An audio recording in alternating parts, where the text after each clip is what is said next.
خب من اول پیش میکشم.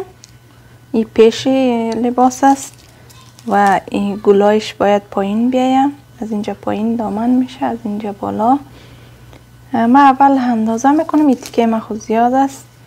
اول اندازه میکنم که ببینم اول 1.5 متر اندازه میکنم که ببینم چقدر تیکه میبرن. 1.5 متر من میگیرم.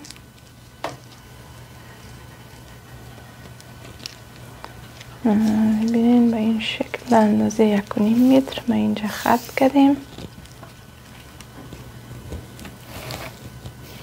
1.5 متر تا اینجاست. اینجا یک خط کردیم. ببینیم که 1.5 متر بس میکنه یا زیادتر تیکه میبره.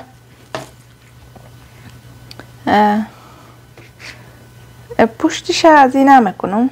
پشتش از این تیکه نمیکنم، به خاطر که در رویش دیگه دامن میایه و پشتش دیده نمیشه.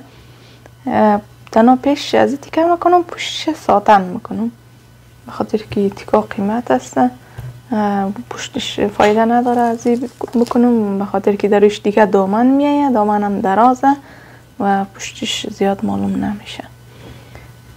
خب دامنش تقریبا 80 بیه که نصفش میشه 40. نمی سایسته و از اینجا با سنش میگیرم. قد دامن تا اینجاست. قد دامن 108 است که یعنی نفر بودش پوشیده بود. همین بوتای بلند یا کفش بلند پوشیده بود. قدمو گد اندازه گرفتیم که شده 108.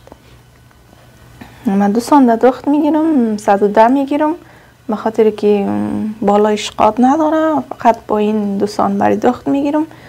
و اگر نفر بوتای بلند نپوشیده بود برای لباس مجلسی، شما اندازه گرفتین 10 سانت از هر چقدر که هست 10 سانت اضافه بگیرین. یعنی قد نفر اگر 100 باشه شما 110 بگیرین، یعنی 10 سانت برای پاشنه کفش یا بودش بگیرین. من فعلا این را اندازه نمیکنم. موقع گرفتیم من باسنش 104 است که نصفش میشه 52. 52 را 2 تقسیم کنیم میشه 26. 3 سانت دخت میگیرم، 29 میشه. باسنش 29 یک عمق اضافه است. این فعلا هم صاف قیچی میکنم. اندازه نمیگیرم، از اینجا قیچی میکنم که خالش قیچی نشوه. اما صاف قیچی میکنم. باز آستره که قیچی کردم باز در روی ازی میمونم. از روی ازی آستره ایره از روی آستر قیچی میکنم. ببخشید فکریم طرفی بریش میشه.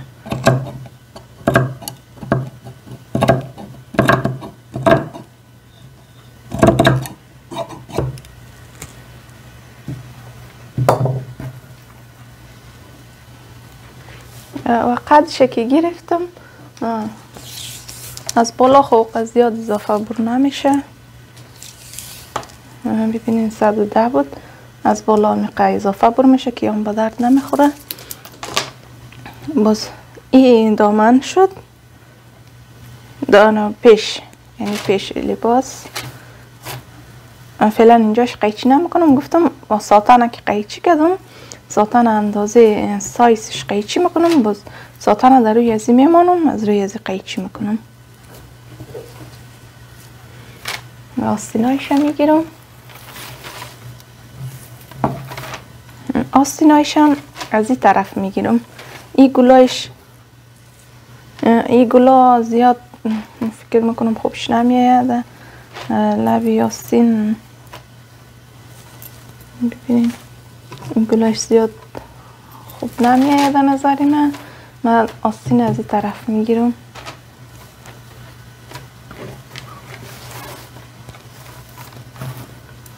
آستین وقتی از این طرف میگیرم باید چال کنم. این زیاد موره داره، اگر موره نمی داشت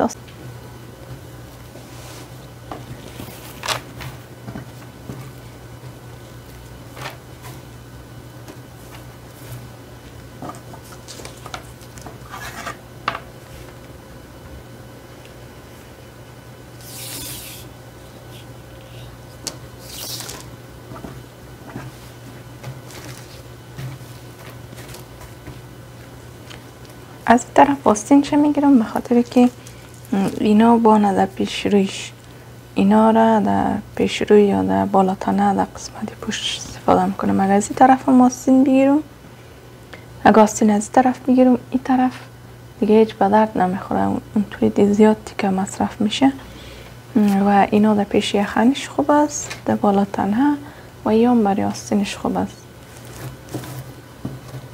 اینجا هم کنگوره داره، خب ساده تر است، ساده ترش برای آستین خوبه.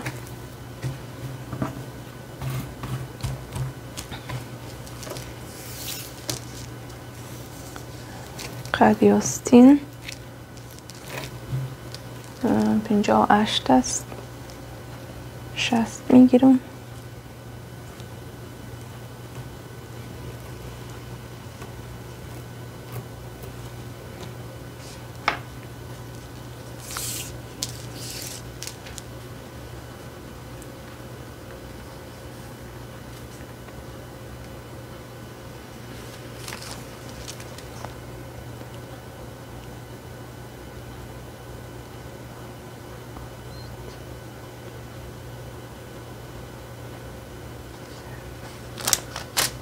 عرض آستین 45 است.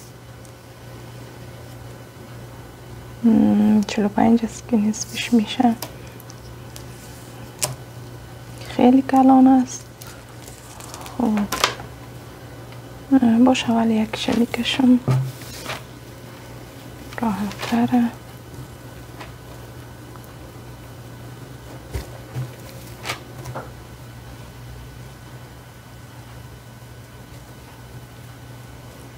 آستینش نمیخوایم زیاد کلان بیه، آستینش چسب بیه.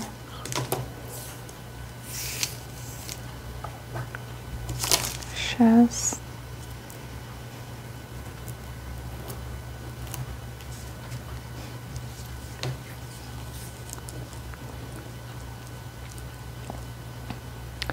عرض آستین او که گرفتیم اندازش کلان هسته، ایره همی 18 میگیرم، قد دخت گد 18 قد دخت گد، درزش باریکک میگیرم.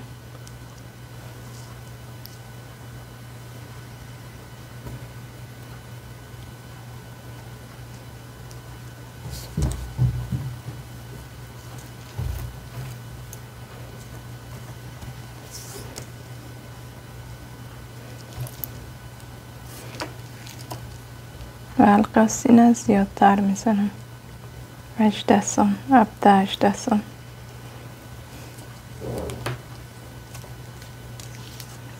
دمی آستینم 19 است که نصفش میشه 9 قد دخت گد 10 میگیرم، 10 11 میگیرم، 11 میگیرم قد دخت گد.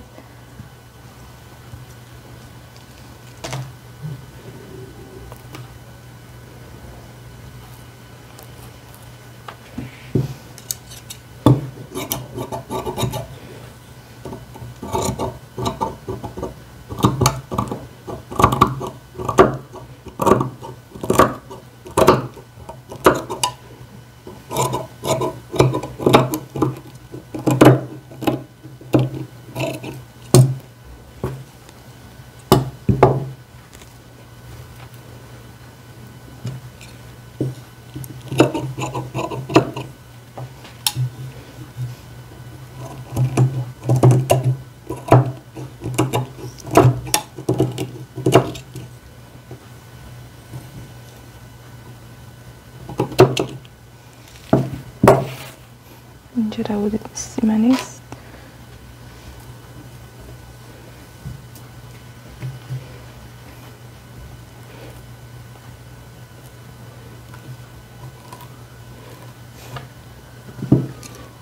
اگر تیکش ساده تر می بود آستیناش چیندار میکنم. تیکش زیاد خال موره داره، چیندار خوبش نمیه.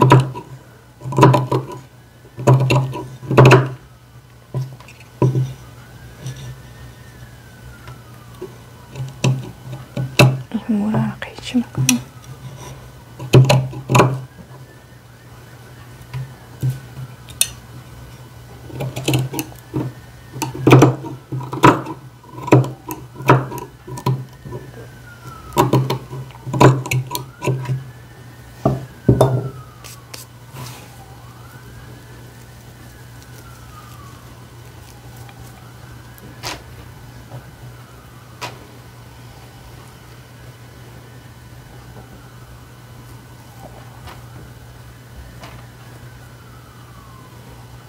و اینجا هم قد قیچی نکته زک اینجا را ایجالی رو میکشم.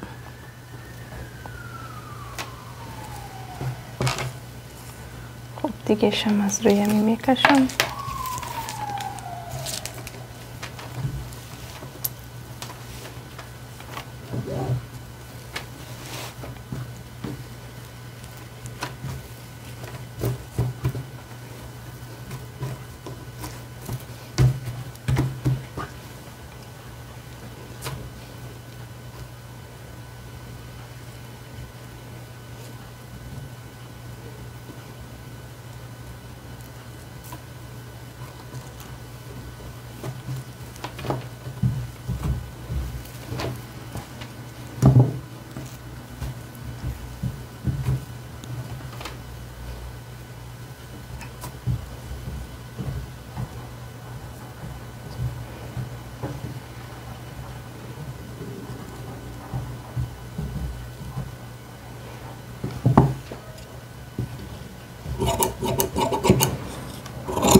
اینالی اندازه 1 ساندری، خیلی این نیم ساندری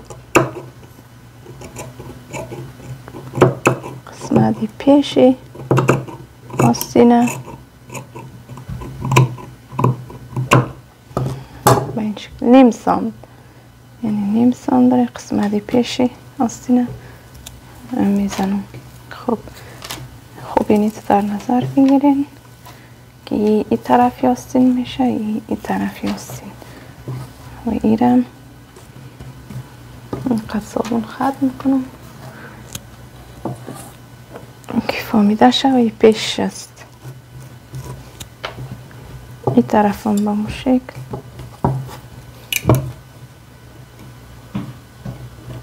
لباس های معمولی را اینجاش نمیزنم، لباس های مجلسی را یک کم به این شکل میزنم.